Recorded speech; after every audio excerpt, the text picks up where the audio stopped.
Hello and welcome to this week's Market Minute. My name is Darrin Cohen, CEO of Wealth Enhancement and Preservation. There are two things I'd like to cover this week. First, a quick recap of the markets, and then a little bit on IBonds. So all three indices were down last week.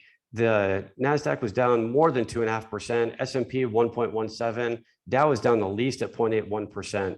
Our all-weather score has ticked down a little bit, as you might expect because of that. However, still very optimistic. We've been in a 31 to 35 range after staying at 40 for an extended period of time. The obvious concerns right now are the Omicron virus, as well as just inflation and interest rate hedge. So talking about inflation and interest rates, let's talk about IBonds for a second. I've gotten a few questions about how can we hedge against inflation. So IBonds were created just for that purpose. There are two portions to the interest rate on IBonds. There's a fixed rate, which has been zero for a while and still is, but there's also an inflation rate that right now takes the yield up to 7.12% on an IBond. Very nice yield and safe, of course, because it's backed by the government. There are a couple of negatives or things to consider if you want to invest in these. One, you can't invest in a managed account or ETF or mutual fund. You've got to do it direct at the Treasury at treasurydirect.com.